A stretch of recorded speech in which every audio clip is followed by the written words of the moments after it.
Nous sommes la moyenne des personnes que nous fréquentons. Je suis Mathieu Stéphanie, entrepreneur récidiviste et cofondateur de Cosa Vostra, cabinet de conseil en stratégie et croissance digitale. Avec Génération Do It Yourself, je vous propose de rencontrer ensemble des entrepreneurs, sportifs ou artistes qui vont littéralement faire exploser notre moyenne.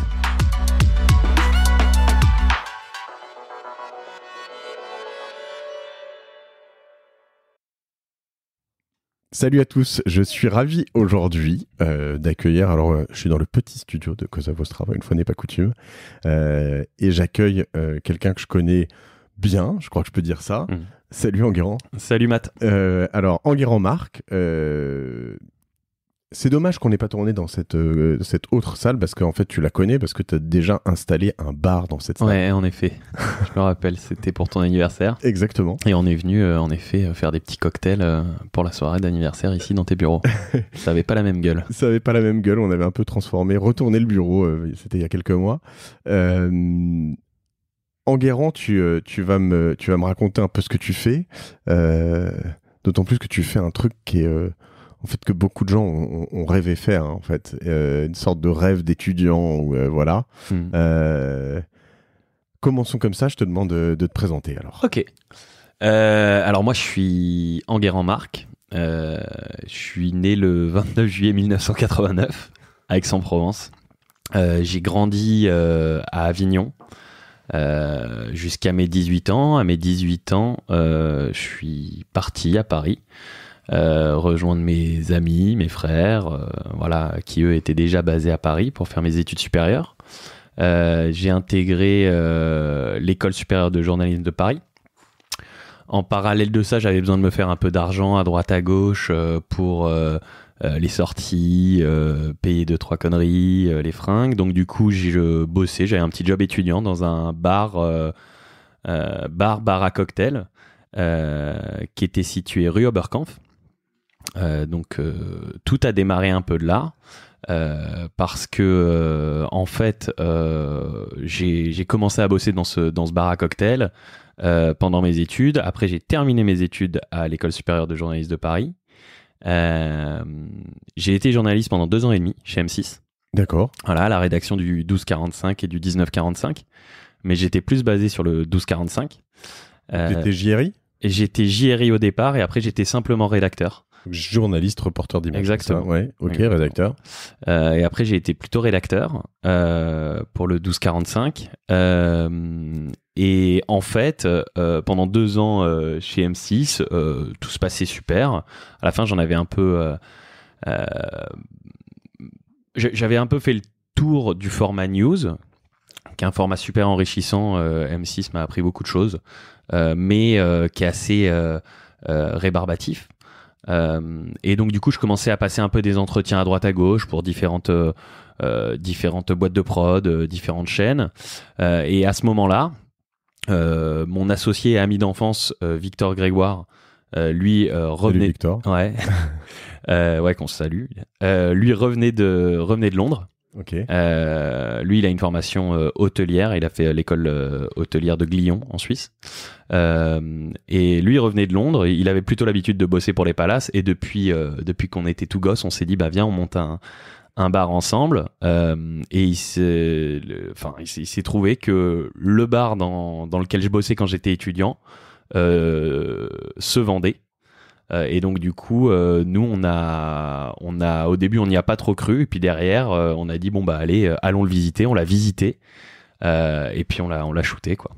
C'est marrant parce que nous on se connaît par ton frère qui est Nicolas qu'on embrasse aussi. Un de mes meilleurs potes et depuis que je te connais, j'ai l'impression que tout ce que tu as fait, ça a toujours été un truc un peu naturel. C'est-à-dire que Victor, vous êtes revus, puis peut-être... Ça, je savais pas, en l'occurrence, cette histoire de ce bar dans lequel tu bossais, qui était à vendre, etc. Mais à chaque fois, on a l'impression que tu vois un nouveau bout de ficelle, tu tires dessus, là-dessus, vous auriez pas eu cette opportunité, vous auriez quand même monté un bar ? Alors, en fait... C'est vrai qu'au départ, et c'est là où je te rejoins un peu sur le fait de dire on a tous un peu cette envie folle quand on est étudiant, quand on est plus jeune, de se dire ce serait cool d'avoir un bar, et c'est vrai qu'on l'a eu. Enfin, je veux dire, je l'ai entendu de plusieurs personnes différentes, mais de là à passer le cap, je pense que ah mais non, mais clairement personne le fait. En fait, c'est juste le fait de se dire bon bah allez, il y a toujours un grain de folie, mais je pense que quand on est entrepreneur, il faut toujours passer ce petit cap de se dire bon, allez, on y va et feu et on verra ce que ça donne. Et en effet, ça a été assez naturel. Disons que moi, je connaissais plutôt pas trop mal les ficelles du bar dans lequel je bossais avant, quand j'étais étudiant. Victor, lui revenait de Londres, il avait vraiment une partie école de gestion hotelière que moi j'avais pas du tout. Et puis on avait un réseau important. Et puis voilà, alors c'est vrai qu'on a monté l'Ours Bar rue de Paradis en 2013. Donc on va fêter les 6 ans là, en novembre prochain. Faut voir, attends, juste parce que tu vas pas le dire, hein, mais l'Ours c'est quand même c'est devenu même assez rapidement, mais c'est une forme, même si c'est tout petit, c'est quand même une forme d'institution chez beaucoup de jeunes trentenaires ou enfin voilà. C'est dans un quartier super. Alors c'est là où on a été aussi dépassé parce que on a ouvert en fait l'Ours en novembre 2013 et je pense qu'on a aussi été dépassé et que ça a plu parce que quelque part dans la démarche. Beaucoup de gens se sont reconnus. C'est-à-dire que c'est un peu comme je te dis, viens, on monte un bar entre potes, et c'était exactement ça sur le papier au départ.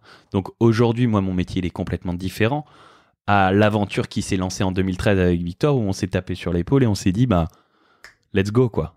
Et donc, du coup, à cette époque-là, c'était... moi, j'avais 23 ans, Victor en avait 24. Enfin, moi, je me rappelle annoncer ça à mes parents. C'était compliqué, quoi. Ouais. C'était compliqué, ouais. C'était compliqué parce que ma mère, elle me voyait plutôt 20h que derrière un bistrot. Quoi. Sachant que tes frères, ils ont quand même tous des vrais métiers. Quoi. Sachant que mes frères, ont tous des vrais métiers. Ouais. Non, c'est pas faux. C'est pas faux. Non, il y en a un de mémoire qui est chez McKinsey, un qui est chez BNP dans un. Exactement. Voilà, et puis un autre qui a sa boîte. Qui a sa boîte, mais c'est vrai que c'est plutôt des carrières. Disons plus sages, des domaines d'activité plus sages, quoi. Même si finalement, tu vas nous le raconter, mais alors t'es encore au tout début de cette aventure, et c'est pour ça là on est dans ce podcast Early Stage, parce que en fait, on sent que t'es au tout début dans le sens où l'Ours, qui est ton bar d'origine, tu vas nous raconter, est en train de devenir vraiment un concept beaucoup plus large, et je sais pas si tu avais anticipé tout ça dès le début, mais vous êtes parti sur un concept, vous, qui est alors assez surprenant. C'est du bon cocktail à pas cher. C'est un peu ça. Ouais, exactement. En fait, en effet, c'est là où je te dis qu'aujourd'hui, mon métier il est complètement différent qu'il y a 6 ans. Quand on s'est lancé dans cette aventure, c'est que... T'étais barman, quoi. Ouais, non, mais c'est ça. De un, j'étais barman. Le métier... Je dis ça avec zéro condescendance, parce qu'en plus t'étais bon barman et c'est des super bons barman que tu as. Ce que je vais te dire, c'est que après je pourrais en parler aussi. Ça a été des difficultés de changer aussi de métier au fur et à mesure de l'avancée de notre aventure avec Victor. Mais c'est vrai qu'au début, voilà, moi j'ai appris le métier sur le tas. Les spiritueux, c'est un domaine qui en effet m'intéressait. J'aime beaucoup aussi le fait de se dire qu'un bar est un lieu de rencontre, et c'est hyper important pour moi, et en fait c'est assez contradictoire avec le fait d'en monter plusieurs, parce que tu peux tout de suite tomber dans le côté chaîne, entre guillemets, ce dont on n'a pas vraiment envie, hein. On veut quand même que ça reste des bars de quartier. C'est pour ça qu'on s'implante dans des quartiers vraiment quartier. Ouais, exactement, hyper voilà, familiaux, et on cherche des petites structures, on cherche pas des énormes bars type pub irlandais hyper fat. C'est pas le Hard Rock Café. Non, exactement. Et donc du coup tout ça pour dire que c'est vrai que quand t'es barman, tu te dis pas à aucun moment c'était un rêve fou de se dire pourquoi pas en avoir plusieurs, mais on part pas du principe de on va en avoir plusieurs, ça va se faire comme ça. C'est on est derrière le bar, on prend du plaisir à rencontrer des gens différents tous les soirs. Alors, à passer un moment, c'est vrai que c'est fatigant. non pas de rencontrer les gens, mais le bruit, le milieu dans lequel on évolue, terminer tard le soir. Surtout qu'il faut voir un truc, c'est que l'Ours, qui a vraiment un super bar, et puis moi j'ai beaucoup de tendresse parce que vraiment un endroit où je t'ai vu moi décoller et j'ai adoré et très vite d'ailleurs, hein, ça a explosé littéralement, mais c'est tout petit. Ouais. Et vous servez quand même des cocktails, donc par définition, il vaut mieux venir sans ton scooter parce que au bout de 3 verres, t'es par terre. Enfin, j'exagère un peu, mais c'est quand même pas... voilà, ça se boit facilement, c'est bon, etc. Et du coup, évidemment, toi, quand t'es de l'autre côté de la barrière et que t'es sobre, idéalement, j'imagine. Mais d'ailleurs, aujourd'hui encore, on fixe 2 règles aux gens avec qui on bosse au bar. C'est... interdiction de boire de l'alcool, donc c'est-à-dire nos bars à cocktails, c'est un lieu de vie, un lieu de fête, voilà, faut que ce soit l'ambiance, mais impossible de boire de l'alcool. Tu bois pas un shot avec tes invités? Non, on fait même parfois des bouteilles factices avec de l'eau dans des bouteilles de vodka, comme ça on se sert un shot. Après voilà. Tu le factures pas, j'espère? Non. Non, c'est pas le genre de la maison. Mais après voilà, une bière en fin de service entre nous. Enfin, à l'époque où je bossais derrière le bar, oui, ça se faisait. Ça, c'était. Et la deuxième règle? Et la deuxième règle, c'est tu préviens pas à 16h pour 18h que tu peux pas être là parce que sinon tu mets tout le monde dedans. Ouais. Et tout le monde dans le jus, sauf cas exceptionnel, bien évidemment. Mais voilà, on essayer d'avoir une rigueur. C'est un métier où en effet il y a, c'est assez festif. Il y a les cadres, les limites sont minces, et donc du coup il faut quand même fixer 2 ou 3 règles importantes à ne pas franchir. Alors, je vais... Vas-y. Pardon, tu voulais rajouter un truc? Non, mais c'était pour en revenir sur ton idée de... Enfin, c'est vrai que tu m'avais lancé sur le concept en lui-même, et c'était pour revenir là-dessus. Ouais, je t'en prie. Pour te dire que nous, en fait, quand on a monté l'Ours, pourquoi je pense que ça a pris tout de suite, c'est que donc dans un premier temps c'est un bar d'amis, donc on est parti voilà, vraiment comme ça, et les gens se sont reconnus là-dedans. Et de 2, nous on est tous les 2 d'Avignon avec Victor.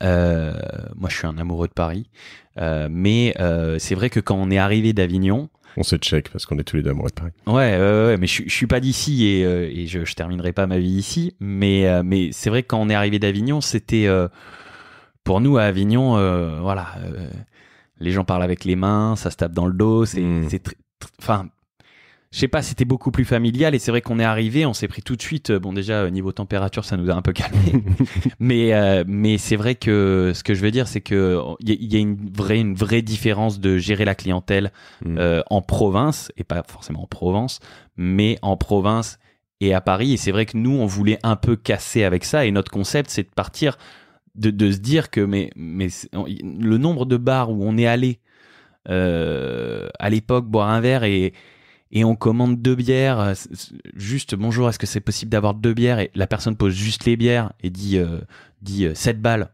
et même pas bonjour, rien. Nous, ça, on est vraiment parti de ce postulat-là et de se dire waouh, un bar c'est quand même un lieu de vie. Alors quand t'es dans le rush, je comprends, mais si tu veux, nous à l'Ours, dès qu'on a ouvert le bar, le but c'était de dire à tous les clients, si on pouvait, un petit mot. Bonjour, salut, ça va? On est d'accord, Enguerrand, quand même, qu'il y a un espèce de grand jeu non dit aussi dans les cafés. Alors, pas en France, là, je pense que c'est typiquement et parisien en l'occurrence, hein, mais de ce garçon de café qui est avec son petit nœud pape noir et voilà, son petit uniforme, et qui est souvent pas sympa, mais en fait, c'est un grand jeu. Et quand tu passes, tu connais bien l'endroit et que tu commences à les connaître, il y a quand même ce truc où en fait, au bout d'un moment, il y a ce petit jeu où les mecs sont pas sympas, mais il y a une relation qui se crée, où voilà. Je vois ce que tu veux dire. Mais alors, avec le TripAdvisor, tout ça marche plus, ça, parce que tu te fais dézinguer la gueule. Mais Non, mais c'est vrai, mais t'as toujours, c'est vrai, ce mec de la resto qui est hyper, qui fait ça depuis des années, qu'on a un peu à la casquette quelque part, mais qui adore quand même son métier, et qui est de prime abord hyper froid, hyper dur. Et c'est vrai que quand on perce un peu sous la carapace, en fait, bon bah voilà, c'est juste que la routine ça l'use un peu, mais c'est vrai qu'il peut être assez sympa. Mais non, c'était juste, c'est vrai que nous quand on est arrivé, c'est le ressenti qu'on a eu, si tu veux. Et donc du coup, on a essayé de vraiment. Le premier truc, c'était de créer une ambiance familiale, une ambiance vraiment décontractée. Ouais. Et de deux, on s'est positionné sur un secteur qui n'existait pas à l'époque, qui était de créer des cocktails, travailler, essayer de pousser les recettes au maximum, comme peut y avoir dans nombreux bars à cocktails parisiens, comme ceux de l'Expé Group, comme expérimental. Hein, Expérimental Cocktail Club, comme différents autres bars à cocktails hyper réputés, mais à des prix hyper abordables. Donc on propose des cocktails et on s'est vraiment démarqué par le pricing, des cocktails travaillés à 6 € de 18h à 21h, et après 21h ils passent à 8 €. Là où dans tous les bars à cocktails de la c'est 10 balles de plus. Non mais c'est ça. Ouais. Dans tous les bars à cocktails de la capitale, le premier drink est à 12 balles quoi. Ouais, et puis voilà. Le cocktail, c'est en effet plus souvent 16 jusqu'à 25, enfin jusqu'à des prix complètement déconnants. Tu peux avoir des prix délirants, mais après, pour moi, tout se justifie. C'est pas parce que nous, on fait ça que ce que font les autres, nos concurrents, entre guillemets, parce que je considère pas vraiment qu'on soit concurrent, parce que y a des choses, le concept est différent. Le bar du Lutetia a coûté un peu plus cher à produire. Ouais, je te confirme. mais ce que je veux dire, c'est que tu as des clients et toute forme d'âge, toute forme de pouvoir d'achat, qui à un moment viennent à l'Ours et se disent, mais ils n'ont pas en fait, ils ne comprennent pas que dans certains bars à cocktails, parfois, ils se retrouvent à payer 24 € pour 2 verres, alors que chez nous, ils viennent à 19h et ils ont 4 verres pour le même prix. Et donc, du coup, ils n'arrivent pas à vraiment voir la différence. Et ce qui est ouf, c'est que quand on parle de ton concept, il y a deux choses qui peuvent venir. Enfin, moi, et toi, tu dois le sentir plus que moi, évidemment, puisque c'est ton concept et que t'en parles tout le temps. C'est soit je me fais... J'allais dire piner, je me fais... Ouais. Pardon, je l'ai dit. Oui, piner, tu peux partout, dire. Je peux le dire, c'est mon podcast, après tout. Merci, Enguerrand. Partout, soit ils se disent, chez toi, il y a un truc qui cloche. C'est-à-dire, tu mets plus d'alcool, tu as du mauvais alcool ou des choses comme ça. On a déjà eu cette discussion, on va la revoir ici, parce qu'évidemment, il faut l'expliquer. Bien sûr. Mais en l'occurrence, toi, tu dis c'est ni l'un ni l'autre, quoi. Moi, je dis c'est ni l'un ni l'autre. Je dis que tout est justifiable. Sans comparer, moi je vais t'expliquer notre concept. Donc en effet, c'est des cocktails à 6-8 €. Comment on fait? C'est un peu la question que beaucoup de clients se posent. C'était moche comme terme, hein, quand même. Je reviens là-dessus, mais je le regrette. Hein. Vous m'excuserez. Pardon. Non, mais tout va bien. En fait, les gens nous disent mais comment vous faites pour être moins cher? C'est ahurissant. Et en fait, c'est très simple. On est moins cher. Parce qu'on met beaucoup de glace. Parce qu'on remplit énormément de glace et on met 2 centilitres. Non, c'est pas vrai. On est assez généreux d'ailleurs en alcool. Mais on utilise, et on ne s'en cache pas, très sincèrement, puisque vous allez dans n'importe quel de nos bars, tu as en facing 2 étagères. La première chose que tu vois dans n'importe quel de nos bars, que ce soit à l'Ours, au Renard ou à la Loutre, parce qu'aujourd'hui on en a 3, tu as en facing, c'est-à-dire en back bar, tous les alcools sur l'étagère du bac qu'on utilise à la verse, donc qui sont les alcools que tu utilises dans ton cocktail que tu vas demander, et sur l'étagère de haut, tous les alcools un peu premium. Nous, on a des cocktails à 6 € parce qu'on utilise des alcools dits de grande distribution. On ne s'en cache pas, il n'y a aucun souci là-dessus. C'est quoi un alcool de grande distribution? C'est genre un alcool de grande distribution. Certains vont te dire que c'est des mauvais alcools, mais pour moi, c'est pas forcément des mauvais alcools, puisque de 1, ils sont distribués dans les grandes surfaces, et c'est j'en veux pour preuve le Gordon, qui est un gin de grande distribution que nous on utilise à l'averse, la Smirnoff, qui est une vodka de grande distribution que nous on utilise à l'averse, nous permet d'avoir des cocktails à 6 €, mais c'est des alcools qui sont quand même distillés 3 fois. C'est des alcools qui ont un degré de 40, qui sont ce qu'ils sont. C'est les volumes qu'ils font qui leur permettent d'avoir des prix comme ça. Exactement. Ouais. Nous voilà, on travaille essentiellement avec Moët Hennessy. D'accord. Qui est notre fournisseur principal sur ces références, et on leur explique et ils comprennent notre concept. On leur dit voilà, nous on va vous prendre certaines références pour l'étagère du dessus qui sont des alcools premium, mais ce sera pas notre volume, ce sera pas ça, ce sera tout ce que vous avez en bas, Smirnoff, Johnny Walker Red Label, Gordon, et à ce moment-là, on va vous en commander des palettes pour essayer de tirer au maximum le prix vers le bas, pour derrière pouvoir proposer aux consommateurs un prix de cocktail vraiment hyper abordable. Voilà. Et du coup, eux ont des marques, t'es maqué avec eux quand même sur toutes les marques premium. Et surtout, oui, alors, en fait, si tu veux, comment on a fonctionné avec Victor, c'est que la première année à l'Ours, quand on a ouvert, on a voulu signer avec personne. Tout le monde est venu nous voir, parce que quand un nouveau bar à cocktail ouvre, que ce soit Bacardi Martini, Pernod Ricard, Moët Hennessy, tout le monde vient te voir et te fait une propale. Nous, on voulait d'abord avoir connaissance des volumes et de nos volumes. Et donc, du coup, on a fait une année où on allait tous les jours chez Métro. Et donc, du coup, ouais, non, ça a été assez sport. On allait toutes les semaines chez Métro, on se faisait les courses pour le bar, c'était une vraie prod. Et au bout de la première année, on a connu nos volumes. Et là, on a fait un peu le tour et on avait un super copain que j'embrasse qui s'appelle Guillaume Bizio, qui était brand ambassadeur à l'époque pour Moët Hennessy. Et qui nous a dit, bah écoutez, moi je peux vous faire une propale avec le commercial et puis on en discute, quoi. Ils sont venus au bar, ils nous ont fait une propale et nous on voulait absolument pas signer. On voulait pas signer de contrat, on voulait pas être lié par un contrat, par une marque. Et en fait, c'est ce qui a fait notre relation de confiance avec Moët Hennessy, puisque maintenant ça fait 5 ans qu'on travaille ensemble. Et aujourd'hui, en effet, à l'inverse, on distribue tous leurs alcools, mais on n'est pas maqué avec eux.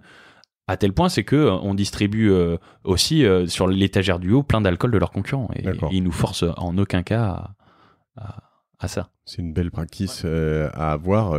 Et du coup, ils te subventionnent pas comme ils le font avec beaucoup, enfin comme c'est fait dans beaucoup de bars.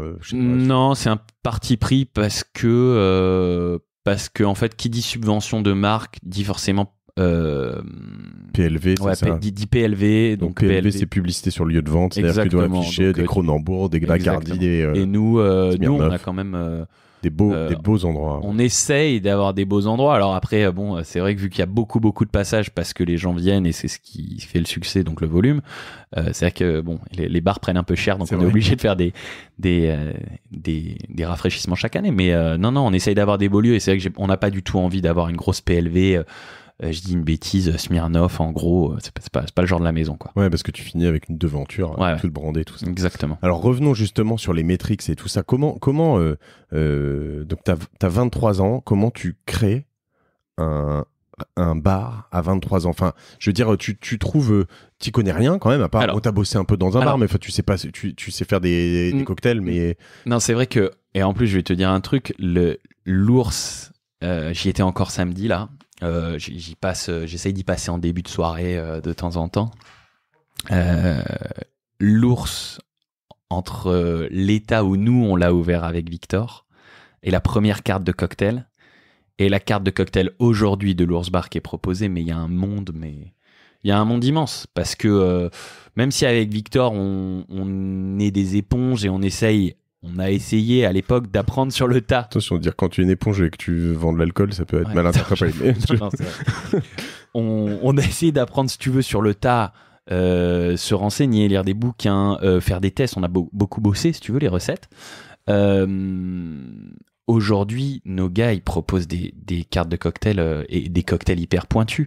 Là, je goûtais notamment un cocktail de Vincent de l'Ours qui va proposer à la nouvelle carte parce qu'on va faire le tasting nouvelle carte dans 2 semaines. Il va proposer un cocktail avec du jus de poivron maison, une vodka qui fait infuser avec des jalapenos.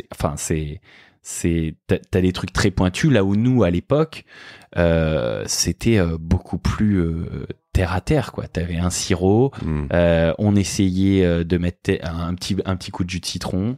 Il faut que tu coupes ton téléphone parce que je pense que t'as un téléphone qui fait faire ce... Non, c'est pas toi. Je les ai mis en mode avion. Je sais pas, alors c'est quelqu'un d'autre pas loin. J'espère que ça va pas trop vous déranger, chers auditeurs. Et donc, du coup, nous, c'était vraiment, si tu veux, un demi-citron, un morceau de sucre, enfin une cuillère de sucre, un peu de cannelle en poudre, du rhum, tu vois, c'était des goûts comme ça. Enfin, t'avais vraiment un truc un peu amateur, mais on essayait vraiment de bien faire. Mais t'en avais très peu aussi, non ? Alors, on en avait peu au début. Après, on en a eu beaucoup sur il y a 2 ans, et puis on a vraiment réduit parce que c'était vraiment un des trucs qui m'avait plu aussi dans votre approche. Évidemment, c'est que en fait, tu me dis si je dis des bêtises, mais il me semble qu'au début, en fait, vous aviez vos cocktails à vous. Tu pouvais pas forcément faire demander tous les cocktails traditionnels. Alors si, non. Au tout début ? Ouais, nous on pouvait. Et au contraire, si tu veux, là où si tu veux, on s'est jamais caché, on a toujours été franc, c'est que on a toujours dit, voilà, par exemple, tu as des clients qui arrivaient et qui demandaient, voilà, est-ce que je pourrais avoir tel cocktail ? Nous, de manière très franche, pas de souci, mais on sait pas le faire. Écoute, pas de problème, on va regarder si on a tous les ingrédients, on le fait. Et en fait, cette démarche a interpellé vachement les gens, parce qu'il y a des gens hyper pointus du monde du cocktail qui venaient chez nous et qui disaient mais comment ça, il sait pas faire ça ? Mais quelque part, la franchise faisait que le type disait ah bah ouais, bah écoute, cool, il est franc, il me dit qu'il sait pas le faire, mais s'il a les ingrédients, il va le faire. Et donc du coup, ça nous forçait à nous appliquer d'autant plus pour essayer de vraiment sortir un cocktail bon et bien fait. Et donc du coup, on essayait au maximum de proposer tous les cocktails qu'on pouvait proposer. Mais c'est qu'un ingrédient qu'on met de plus en plus en avant chez beaucoup de gens qui passent sur ce podcast, dans plein de startups et plein d'endroits, c'est l'authenticité, quoi. Ouais. C'est pas Exactement. forcément faire une sorte d'énorme mascarade sur je suis le meilleur pro de tout ce que tu me demandes, mais en revanche je teste avec toi, puis si c'est pas bon, au pire je le jette et puis je t'en filerai un autre, quoi. Mais c'est encore notre politique. C'est-à-dire que déjà les gens qu'on prend pour bosser, c'est-à-dire que on me dit souvent, est-ce que tu prends des pros, comment tu fais pour rechercher les personnes qualifiées ? Alors, les responsables de chaque bar sont des gens qui sont passés soit par d'autres bars à cocktails, soit qui sont des promotions en interne. Mais la personne qui rentre comme ça, from the scratch chez nous, elle n'a pas forcément, et je ne recherche pas forcément à ce qu'elle soit passée derrière un bar à cocktail, tel bar à cocktail, ou qu'elle ait telle formation. C'est mieux si elle l'a, mais après, je préfère quelqu'un de volontaire, qui a envie d'apprendre, qui ait l'énergie, qui ait la soif, l'avidité de connaissance, plutôt que une personne qui va arriver et qui va dire non mais moi ça je sais faire, moi je fais comme ci, moi je fais comme ça, je vais vous montrer.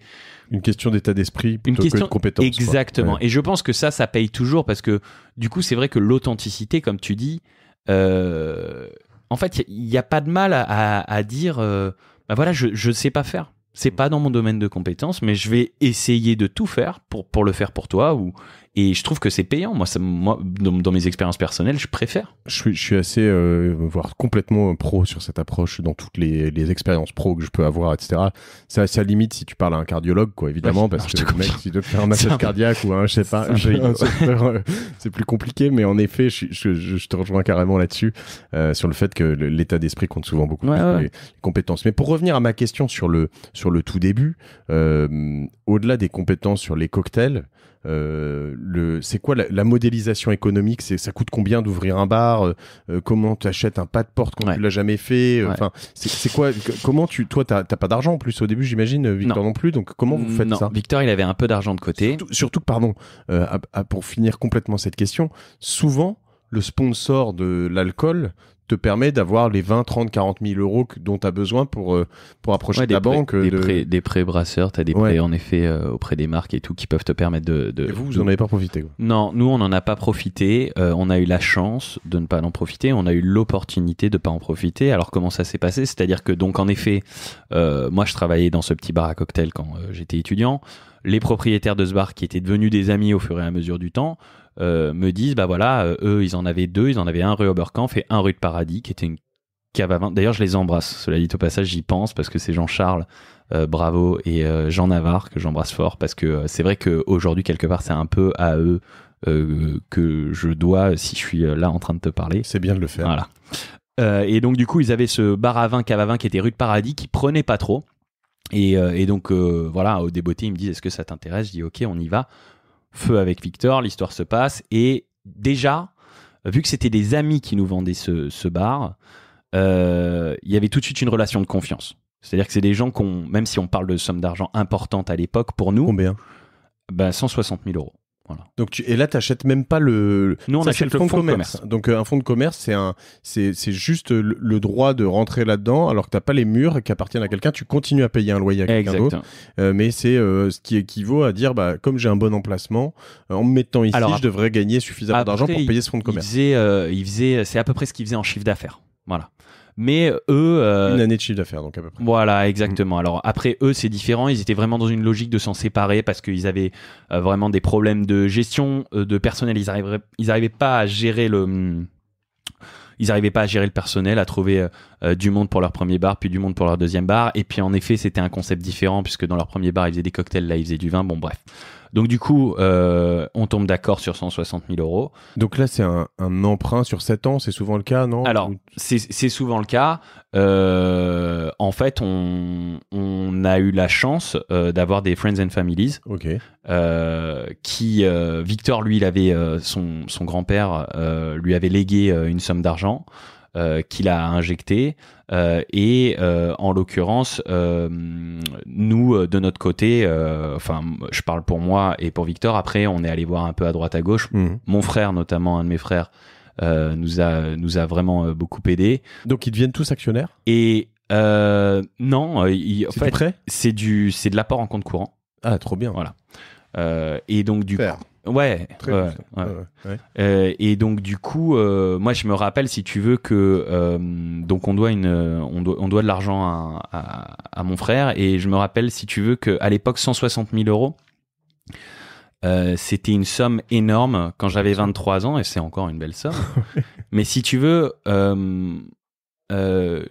j'étais tellement paniqué par le fait de me dire, si ça marche pas, je vais me mettre en porte-à-faux avec mon frère, et j'ai tellement de très bonnes relations avec mes frères que j'avais qu'une peur, c'était que ça détruise cette relation, que j'ai regardé Victor et je lui ai dit, écoute, on va tout faire et on va tout cartonner pour tout rembourser le plus rapidement possible. Tu sais que c'est important ce que tu dis, parce que pour beaucoup de fonds d'investissement, quand ils ont ce que tu appelles friends and family, donc le love money pour un autre terme, donc souvent avant ce qu'on appelle les early stage, puis seed, série A, etc., dans tout l'univers des startups, quand tu arrives en série A et que tu as un gros fonds qui rentre, ils adorent quand tu as du love money, parce que en effet, quand tu as tes parents, tes frères, tes cousins qui sont impliqués, a priori, t'es pas là pour les planter tous, et voilà, parce que tu perds beaucoup plus qu'un business, quoi. Mais... derrière, c'est vraiment le sou, quoi. Mais c'est exactement ça. Et puis moi, je privilégie. Enfin, j'avais vraiment, comme je te dis, d'excellentes relations, et j'ai toujours d'excellentes relations avec des relations privilégiées avec mes frères. Et donc, du coup, quand ils me prêtent de l'argent, moi, j'étais pas tétanisé, si tu veux, mais ça m'a vraiment boosté. Et on s'est regardé avec Victor et on a dit, mais on va tout déchirer, et il n'y a pas moyen. On était prêt à se dire, mais si ça marche pas, on se lèvera à 6h du matin, on fera des croissants, on fera autre chose, mais on va tout déboîter et on va rembourser le plus rapidement possible. Et donc du coup, tu arrives à quoi? C'est quoi ton niveau de remboursement mensuel au début sur un truc comme ça, entre le loyer et les 160 000 euros à rembourser, au-delà même des consommables, quoi? Écoute, je vais être tout à fait franc. On est complètement dépassé par les événements, on explose en fait. On explose complètement le business. Mais dès le premier jour? Mais dès le premier mois. Donc, c'est-à-dire que dès le premier mois... 2013, t'as dit? On ouvre en novembre 2013. Dès le premier mois, on se retrouve avec plein de publications presse, My Little Paris, Time Out. C'est le prix qui fait ça? Village Webs, Elle Magazine, enfin... Mais comment tout le monde. Fait Alors moi, j'étais journaliste avant, donc j'envoie. J'avais quelques potes qui bossaient à droite à gauche, mais c'était des gens de ma génération, donc c'était plutôt des juniors qui proposent dans leur conférence de rédac, bah salut, il y a ça qui sort, on pourrait peut-être écrire un truc. Donc tu les invites à boire des coups? Non, même pas. Je leur dis, bah voilà, moi je monte mon bar, tout le monde le sait, et puis en fait, la mayonnaise prend, quoi. Et donc dès le premier mois, bah il suffit qu'il y ait un article qui sorte chez un gros pour que derrière, bah paf. Ah bah ça a été repris par Time Out. Ah bah tiens, on va y faire un article là-dessus. Ah bah tiens, on va faire ci. Ah bah tiens, on va faire ça. Et là derrière, on se retrouve, l'Ours Bar fait 40 mètres carrés. Ouais. On se retrouve blindé. À tel point, c'est que dès le deuxième jour avec Victor, on a été obligé d'embaucher quelqu'un. Deuxième jour? Dès le deuxième jour. Donc on s'était dit, première année, on va être tous les deux, quoi. Mais je pensais avec Victor que ça se faisait à deux. Et en fait, dès le deuxième jour, je prends un de mes potes, et je rappelle Hugo Pouchard, que j'embrasse. Et je lui dis, Hugo, toi... T'as déjà été à Londres, tu sais tirer des pintes, tu te fous à la tireuse, tu me tires des pintes et point barre, t'encaisses, basta. Et il est resté avec nous en job étudiant pendant 6-8 mois. D'accord. Et puis voilà, et puis derrière on explose le truc, et pour être tout à fait transparent avec toi, on ne se paye pas la première année. Victor et moi, on passe une première année sportive. Ouais. On bosse 6 soirs sur 7. Pas de vacances. Pas de vacances. À l'époque, on ouvre à 17h et pas 18h. Donc, il faut arriver au bar à 15h30, 15h45. Parce que tu as plein de préparations. Exactement. Et t'es fermé quoi le lundi soir? Je suis fermé le dimanche soir. D'accord. Et on se couche à 2h du matin parce que quasiment tous les soirs, parce que si tu veux, quand c'est pas plus le week-end, mais si tu veux, vu que ça prend et que ça explose, les lundis ressemblent à des jeudis, les mardis à des vendredis. La presse fait que tout le monde vient. Mais tu fais les erreurs que tout le monde a fait dans les bars, c'est-à-dire que tu te mets la tête à la fin de service. Et là, je vais glisser un petit mot pour mon associé, pour Victor, parce que moi, je suis quelqu'un de très très entier. Et quand j'étais étudiant, je faisais beaucoup la fête, et je suis quelqu'un qui aime la vie de manière générale. Et Victor est beaucoup plus calme, beaucoup plus posé. Et je me rappellerai toute ma vie de ce premier ou deuxième soir au bar où on fait une super soirée. Et je regarde Victor et je lui dis on va boire un coup, on fait la fête et tout, c'est samedi, laisse tomber, on a tout déchiré et tout. Et il me regarde et il me dit non mais je suis crevé, laisse tomber. Et quelque part il m'a tellement freiné, c'est pas cassé, c'est juste il m'a dit, en gros, indirectement, c'est soit tu prends la voie de on sort tous les soirs et on fait la fête et chaque excuse est bonne pour sortir, soit tu prends notre boulot comme un business et t'essayes de durer et tu sors pas tous les soirs et t'essayes d'avoir une hygiène de vie. Et c'est ce qui s'est passé et je le remercie parce que si il avait été un peu plus peut-être entier comme moi à vouloir faire la fête un peu tout le temps, je suis pas sûr qu'on en soit là où on en est aujourd'hui, sans dire qu'on a réalisé des monts et merveilles, mais c'est vrai que je lui dois beaucoup là-dessus.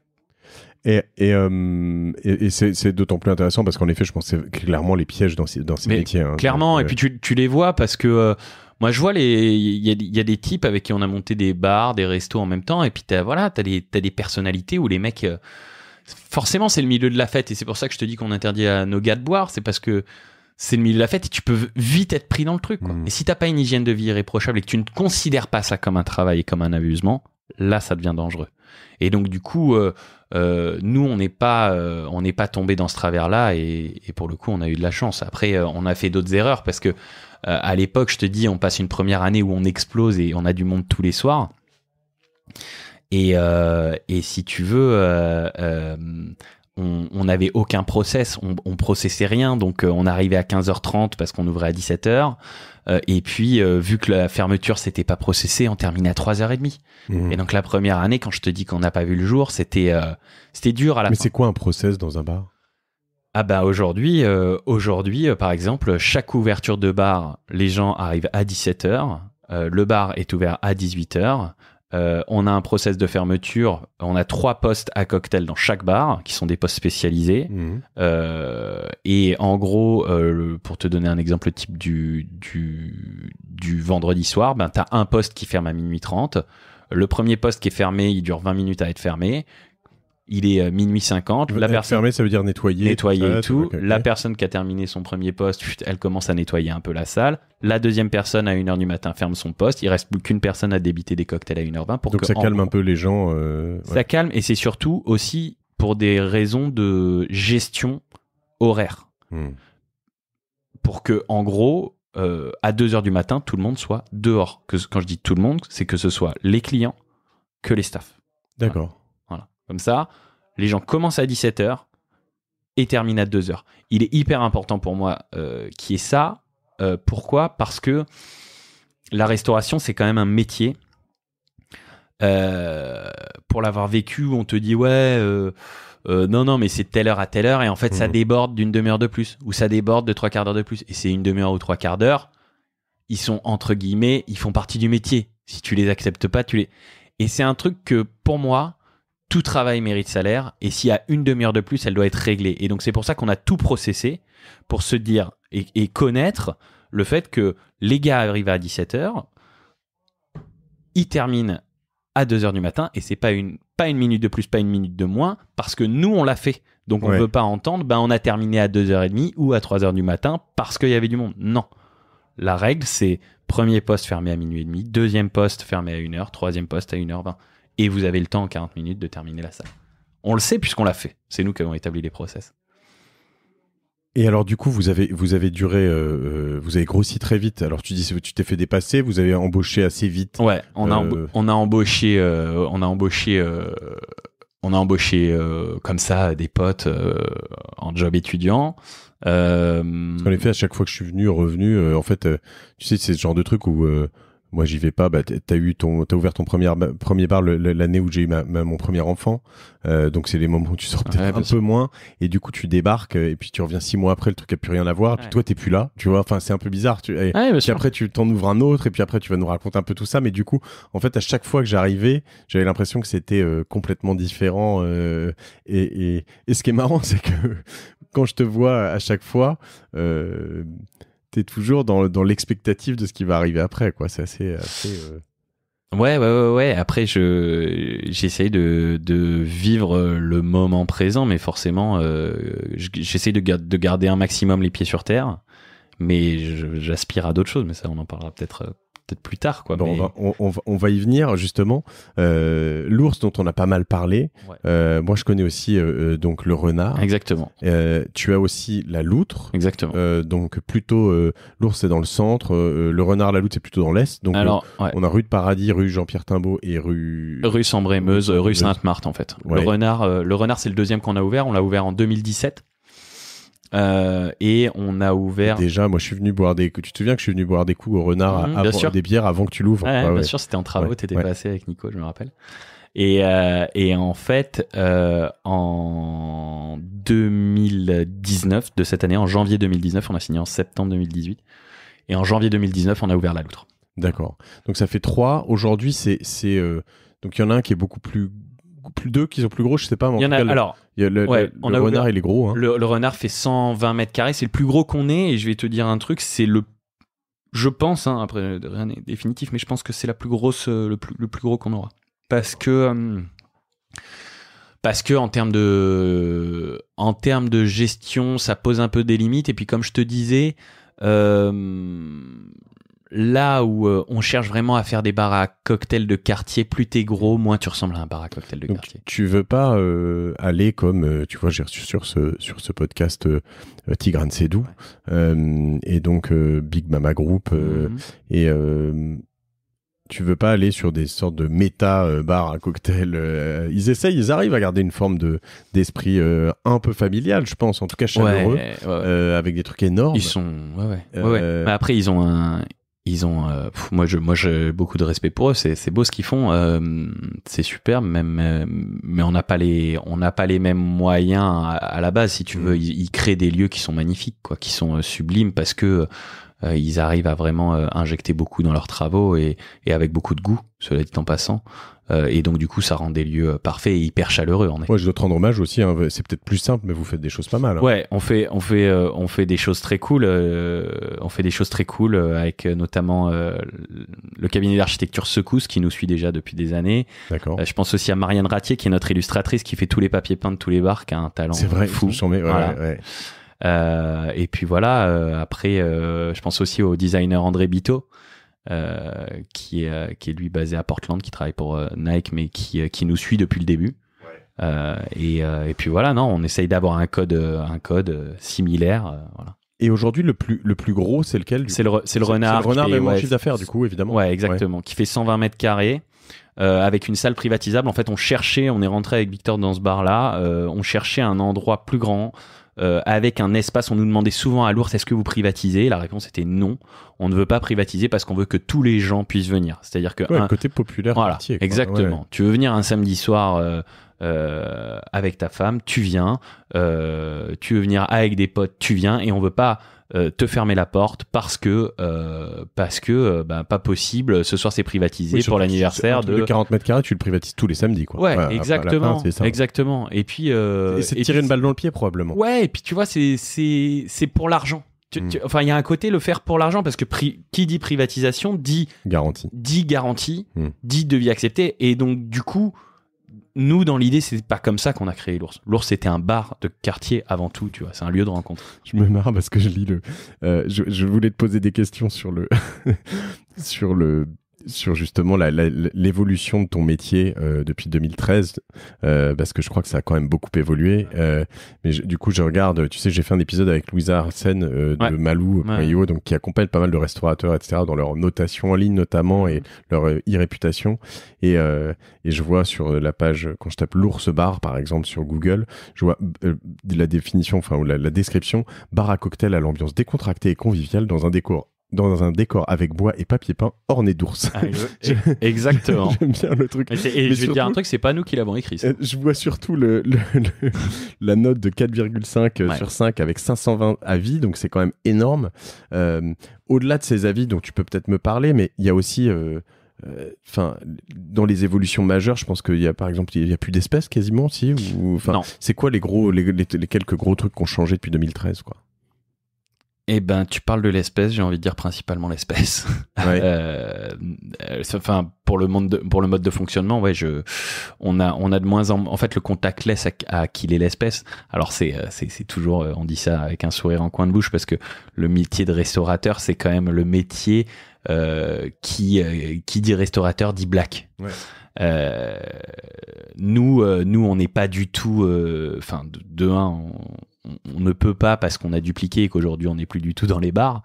Ouais. Mais si tu veux, c'est pas très écouté à l'inspection générale des impôts. Ouais. Donc c'est pas du tout notre business model. Mais de toute façon, je pense que le contactless a killé le black dans tous les restaurants et tous les. Parce que aujourd'hui, c'est combien tu dirais de. Je dirais que nous, on est passé de entre 20 et 25% en 2013 à aujourd'hui 5 et 10%. Quoi. Ouais, surtout que tu es une population jeune, donc là... Tout le monde paye avec sa carte bleue. Ouais. Et nous, depuis qu'on n'est plus là, on prend la carte... on a toujours pris la carte pour 0. Et depuis que tu peux payer avec moins de 20 euros, nos cocktails étant pas chers... Les téléphones, pareil, c'est pareil. Téléphone, ouais. Téléphone, et encore... là, samedi, j'étais à l'Ours, il y a quelqu'un qui a payé avec son téléphone. Donc voilà. Et puis, non, après, qu'est-ce qui a changé dans le milieu des bars dans nous, en tant que commerçants, ça a été un vrai truc. Après, dans le milieu du cocktail, il y a des modes, mais sinon rien de... La réputation, j'imagine, en ligne a un peu bougé les choses parce que, après, je crois que vous n'avez jamais vraiment eu le problème. Vous, c'est depuis le début authentique. Non. En fait, on a jamais. Tu as toujours en fait des gens qui sont insatisfaits. Voilà. Tu sais quoi, moi, je l'entends pas avec plaisir parce que forcément quand on a une mauvaise note on est jamais très content, mais si tu veux, tu peux pas satisfaire tout le monde. Je trouve qu'on a des super notes, j'espère que ça va continuer, et quelque part ça laisse transparaître qu'on fait notre métier correctement, si tu veux, tu vois. On a des notes... Il y a quand même Papala Poitiers, si je viens de chercher pendant 5 minutes un avis négatif qui dit quelle utilité d'avoir un numéro de téléphone si vous ne décrochez jamais, personnel peu professionnel et antipathique, à fuir. C'est pas sympa, Papala. Non, mais qu'est-ce que tu veux que je te dise? Peut-être qu'elle a je sais pas, elle a eu un... Et en plus, je vais te dire... J'ai choisi le pas sympa, mais tout le monde dit extra, barman adorable, ambiance cosy, cocktail délicieux, pas cher, une adresse à retenir, je pense. Non, mais c'est vrai, tu vois. Puis ça se voit, je veux dire, ça se voit. Quand je dis ça se voit, c'est que tu tapes Ours Bar, tu vois, tu l'as dit par toi-même, on a 4,5 sur 500, je sais plus, 525 avis. Au Renard, c'est 4,5 sur 250 avis. Et à la Loutre, on est à 4,6 vu que c'est plus jeune sur 80 avis. La note générale, quand même, des avis qui vont plus ou moins dans le même sens, indique que le lieu est bien tenu et qu'il vaut le coup de... dit vrai, il ne survend pas. Voilà, il vaut le coup. Non, il vaut le coup il vaut le coup d'œil, quoi. Le tout s'appelle Les Animaux Bar, donc animaux.bar. Si vous voulez regarder un peu les sites internet, si vous voulez faire des privates sur la salle du renard. Exactement, la salle du fond renard et la cave à la loutre. Et surtout, faut préciser, alors tu vas m'expliquer un peu l'avenir, mais que vous faites aussi pas mal d'événements. Ça, c'est assez cool. En l'occurrence, je suis pas là pour faire la promo des gens, mais aussi t'es là quand même pour ça, toi.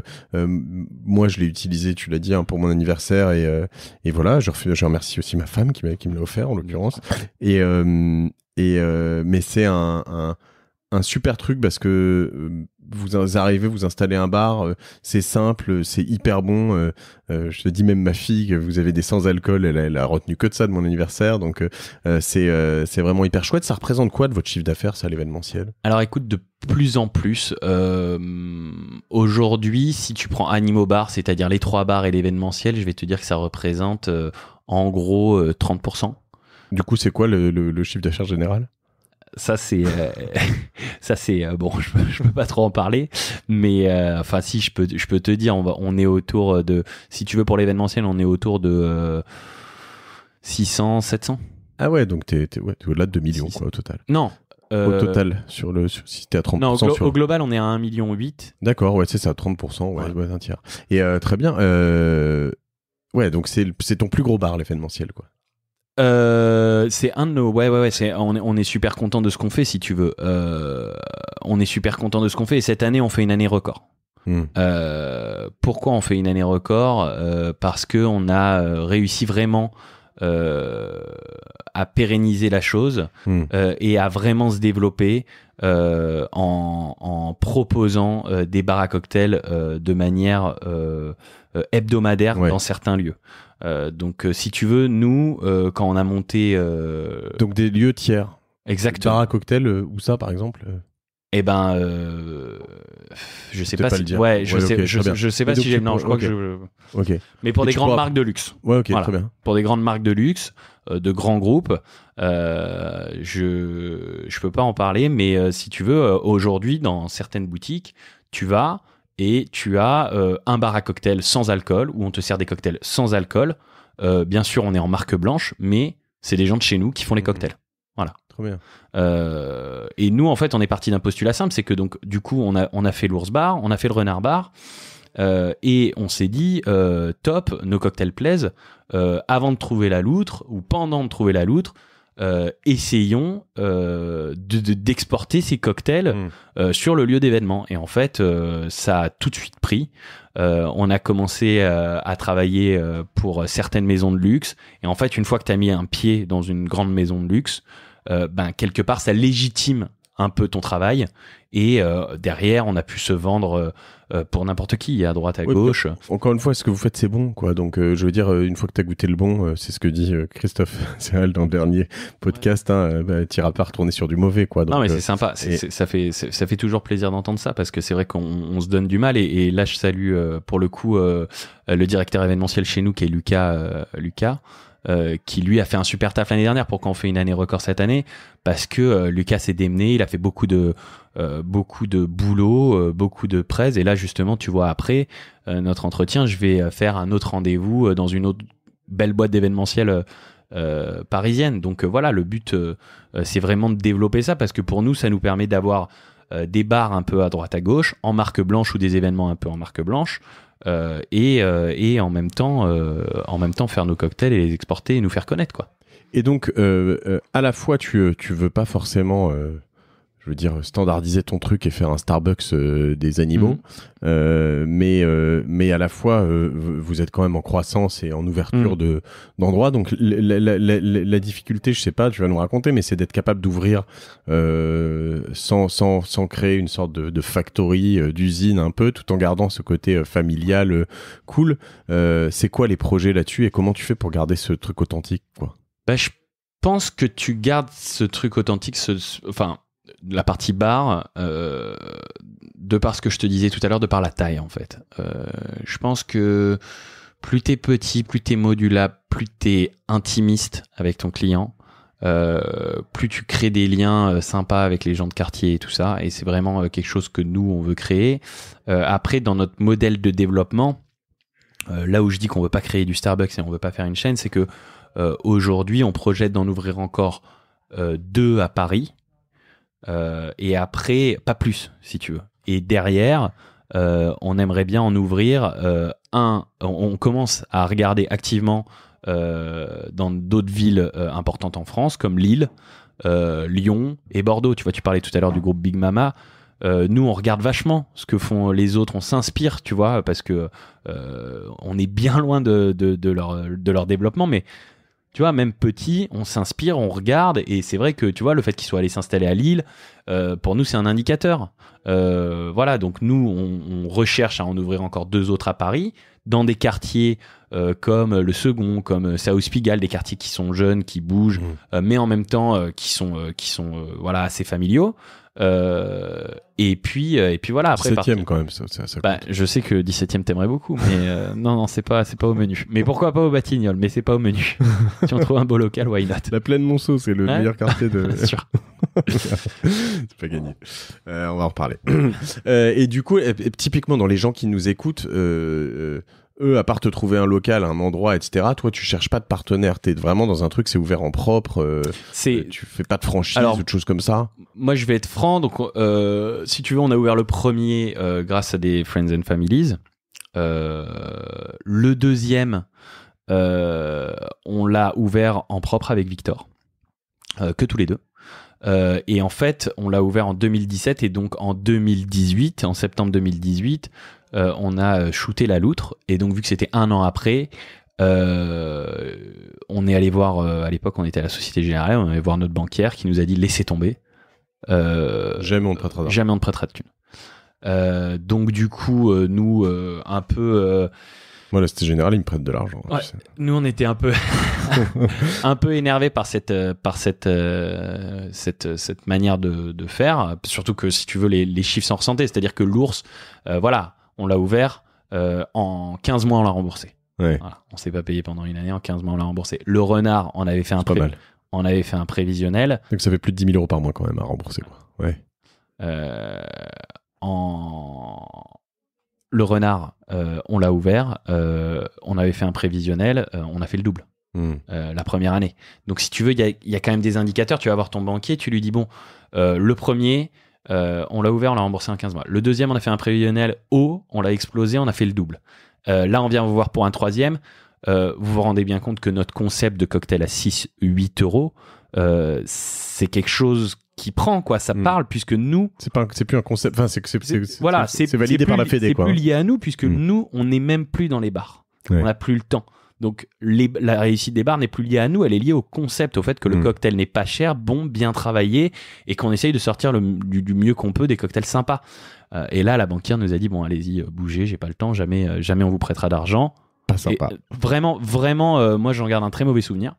Du coup, on est parti de la Société Générale et on est allé chez BNP, dans un centre d'affaires. Donc là, ce qui était plutôt pas mal, parce que bon... ils savent à qui ils parlent à des entrepreneurs. Ton frère t'a payé pour... Non, pas du tout. Absolument pas. On est allé chez BNP dans un centre d'affaires et là, c'est vrai que c'est plus agréable parce que tu tombes pas sur un conseiller pro qui capte moins le truc. On a été tout de suite enclin à discuter un peu business. Ils ont l'habitude de parler avec des entrepreneurs, donc pour nous, c'était top, c'était assez réceptif. Nous, vu qu'on avait ouvert le renard et qu'on avait tout mis dans le renard, on avait 0 à injecter. Et donc, du coup... ils nous ont dit, voilà, il faut arriver avec tant d'apports pour pouvoir acheter tel bar. T'achètes toujours des fonds de commerce, pas les murs. Pas les murs, non. On aimerait bien se mettre à acheter les murs. Voilà, cette année, on regarde, donc on prend contact avec les bailleurs et tout ça. Et donc, nous, on n'avait pas de fonds et on avait des personnes qui étaient prêtes à investir, donc pas des fonds d'investissement. Du coup, on est allé retourner voir ces Friends and Families. Certains nous ont dit non et certains nous ont dit oui, et notamment des amis d'enfance que je salue qui sont à l'heure actuelle au Japon, Marie et Antoine, qui eux nous ont suivis dans l'aventure de La Loutre et d'Animo Bar, et qui étaient dès le départ aussi des grands clients d'Animo Bar et qu'on connaît depuis de longue date, et qui eux sont prêts à nous suivre sur du long terme. Voilà. D'accord. Donc, ils ont suivi sur LaLoutre. Ils sont prêts à suivre sur les autres. Et donc là, ils sont actionnaires de ces bars-là pour l'instant, que de La Loutre. D'accord. Voilà. Et c'est pas pareil que la première fois, c'est pas juste un emprunt. C'est vrai, là, ils sont actionnaires. Alors, pour l'instant, si tu veux, vu que le deal devait se faire assez rapidement, ils sont À part en compte courant. Ok. Cependant, ce dont je te parlais un peu plus tôt dans la journée, c'est que nous, aujourd'hui, on se rend compte qu'on a vraiment envie de développer à une autre vitesse. On a vraiment envie d'y aller. Et donc, du coup, pour ça, on est obligé de se structurer. Et pour se structurer, il faut vraiment qu'on monte une holding. Et donc là, on est en train de regarder pour justement les intéresser à la holding, puisque eux ont l'envie d'investir dans tous nos autres bars. Et donc, du coup, on est en train de monter cette holding pour pouvoir créer la Biche, le Ragondin, l'Orignal. Enfin, je te sors des noms d'animaux comme ça, mais voilà. Je précise que je ne suis pas actionnaire par souci de transparence. Quoi. Je précise aussi que je suis un peu vexé que tu m'aies pas appelé. Mais j'en connais d'autres qui seraient intéressés d'ailleurs. Non, mais Tristan qui... on salue d'ailleurs. Salut. D'accord. Et donc l'idée c'est d'en ouvrir quoi, 2-3 par an maintenant ou... L'idée c'est d'en ouvrir, déjà 2 à Paris et puis on commence. Là on a un rendez-vous ensemble mi-novembre avec Marie et Antoine justement à Lille pour aller voir et essayer de se renseigner sur les fonds de commerce libres sur Lille, sur Lyon, sur Bordeaux. Voilà. Et puis après continuer vraiment le développement de l'événementiel parce que pour nous c'est top aussi. On a l'impression que c'est bulletproof ton truc. Il y a des moments où ça marche pas. Je sais pas l'été. L'été, ouais. L'été. Non, mais pour être tout à fait franc, on a des bars à Paris, sauf la Loutre qu'on a ouvert en janvier, donc c'était notre première année. On a des bars à Paris qui sont des bars d'hiver. L'Ours, le Renard, c'est des bars où les gens s'entassent l'hiver, vont boire un cocktail pour trouver la chaleur. Mais il n'y a pas de terrasse, quoi. Il n'y a pas de vie d'été. Donc l'été, on a un petit coup dur. Heureusement qu'on a l'événementiel. Heureusement qu'on tourne bien l'hiver le reste de l'année. Mais c'est vrai que l'été, c'est beaucoup plus calme, beaucoup plus cool. Quand tu dis bulletproof, je sais pas et j'ai pas envie de me dire que c'est bulletproof et d'y croire. Si tu veux, je laisserai le temps dire ça. Moi, j'essaye de garder au maximum les pieds sur terre et de voir ce qui se fait à droite à gauche, essayer de regarder dans les autres bars à cocktails.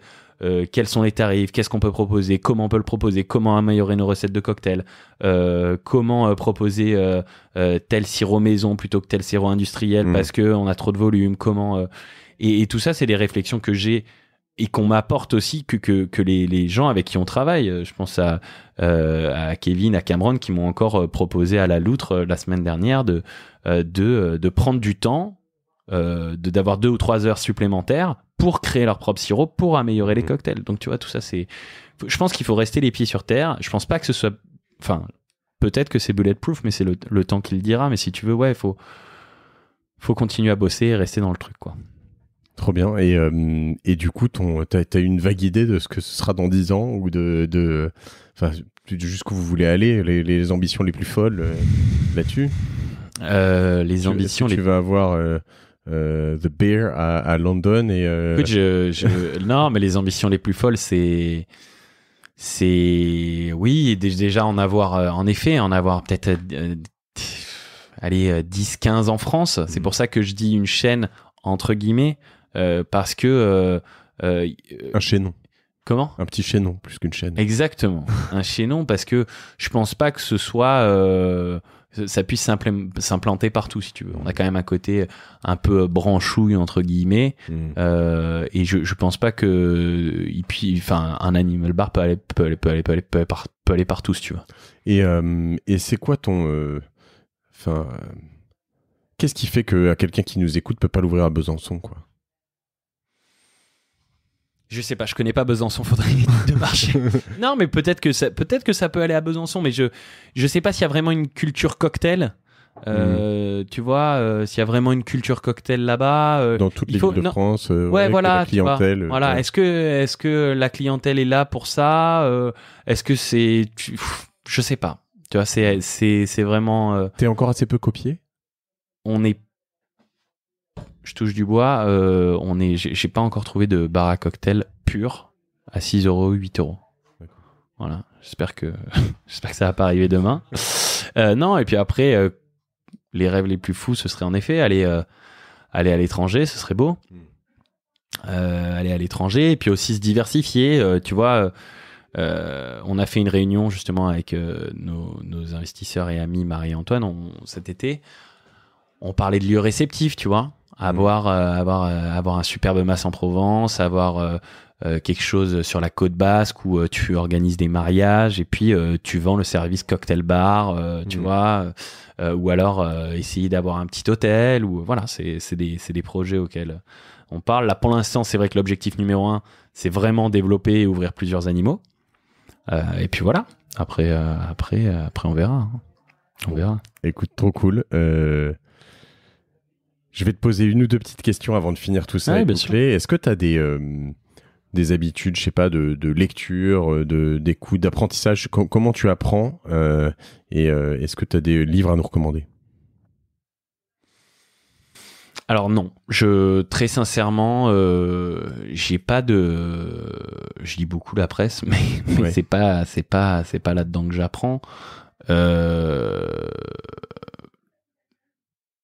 L'apprentissage, et j'aime bien, c'est au début de tes podcasts où ça dit Ouais. nous sommes la somme. La moyenne des personnes, ou la somme des personnes qu'on fréquente. Ouais, Exactement.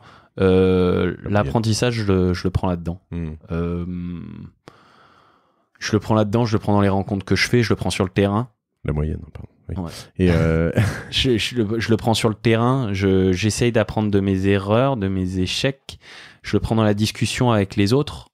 Et pour moi, il n'y a pas meilleur apprentissage que l'expérience et la discussion avec d'autres personnes qui parfois sont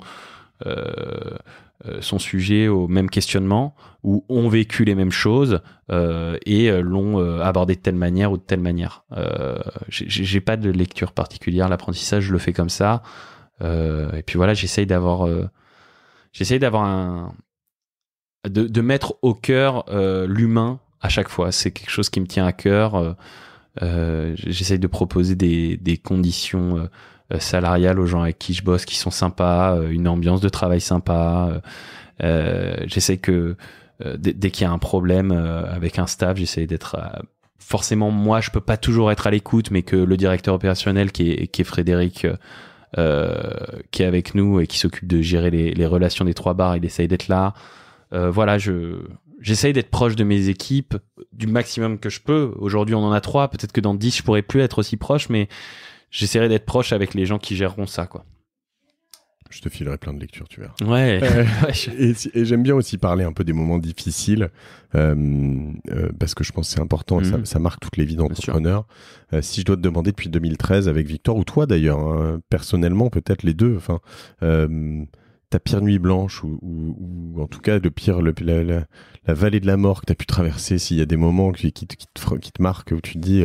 Alors, il y en a une, c'est une anecdote, et après il y en a un, c'est plus un questionnement personnel. Donc l'anecdote, c'est j'ai un de mes staffs je suis en train de dormir, et je me réveille à 3h30 du matin pour aller boire, et là je vois mon téléphone et je vois 4 appels ou 5 appels en absence d'un des gars au bar qui m'envoie un texto et qui me met juste il s'est passé quelque chose de grave, on en parle demain.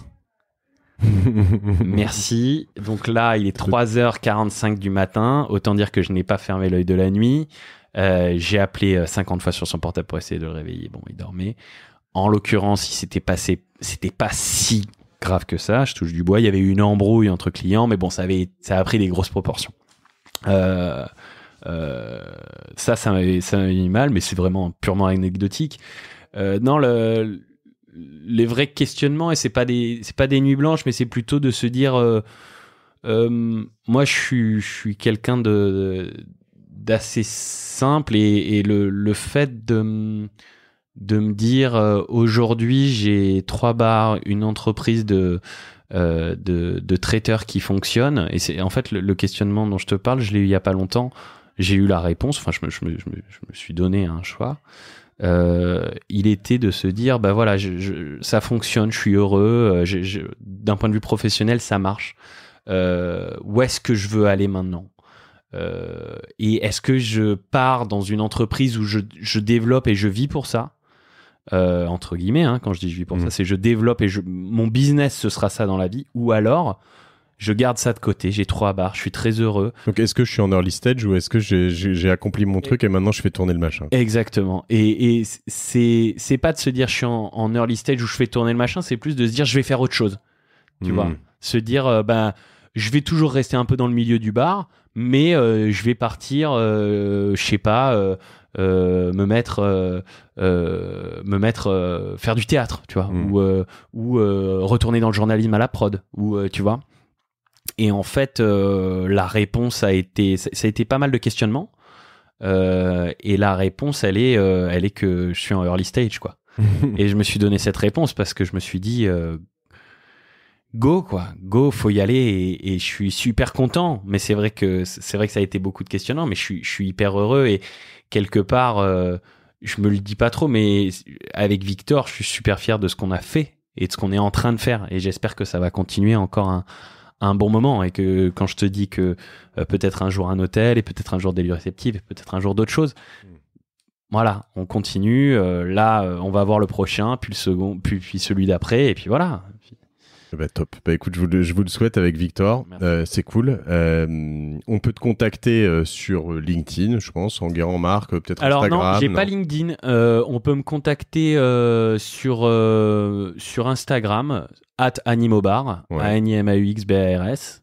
Voilà, c'est pas moi le community manager, mais on me transmettra les infos. Sur animo.bar, il y a un formulaire de contact. Voilà, exactement, il y a un formulaire de contact. Essayez pas de les appeler sur le téléphone, a priori ils répondent pas, c'est écrit sur Internet. D'ailleurs, le téléphone est là, il est en mode avion, je ne vous cache pas, parce que on m'a demandé de le mettre en mode avion. Donc je pense que si vous avez voulu passer une résa lundi 23 septembre à 15h, c'est mort. C'est mort. Mais non, après, voilà, je suis joignable assez facilement. Il n'y a pas de souci, ou sur Facebook, Enguerrand Marc. Okay. Voilà. Et en tout cas, merci de m'avoir invité. Merci à toi, Enguerrand. Je te remercie. Je viendrai boire des cocktails. Quand vous voulez. Et puis, si vous y allez, vous dites que vous avez entendu ça sur Génération Do It Yourself, vous aurez une remise. Ouais. Je suis sûr. Ouais, bien sûr. Bah oui. Et puis comme ça, on coule dans un. Voilà. Non, à 6 balles le cocktail, c'est chaud. Non, mais ouais, dites-le quand même, quoi. C'est bien. Exactement. Ça, dites-le. Très bien. Je t'embrasse. Merci à tous. Allez boire des cocktails sans alcool ou avec alcool, mais avec modération. Toujours. Puisqu'il faut le dire. Hein. Et puis, sans alcool, vous pouvez y aller sans modération d'ailleurs. Et voilà. Faites-vous plaisir. J'ai été ravi de vous entendre. Notez très bien les barres de animaux sur Internet. 5 étoiles, c'est comme le podcast. Exactement. 5 étoiles sur 5 parce que c'est toujours mieux que 4. 4, c'est pas terrible. Voilà. Et sinon, votez pas. Je vous embrasse. À bientôt sur Génération Do It Yourself.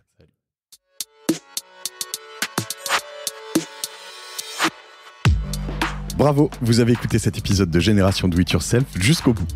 Merci de le partager à 2 personnes autour de vous, d'inscrire de force vos amis au podcast sur leur smartphone et de mettre une note 5 étoiles avec un gentil commentaire. Ça m'aide énormément pour ressortir dans les classements. Aussi, si vous me laissez votre email sur gdiy.fr, je vous enverrai l'épisode de la semaine ainsi que 2-3 bons plans. Pour finir, n'oubliez pas que si vous avez des besoins en accompagnement digital, toute l'équipe de Cosa Vostra va vous bichonner comme il se doit si vous nous écrivez sur contact@cosavostra.com. Je suis Mathieu Stéphanie et je vous embrasse.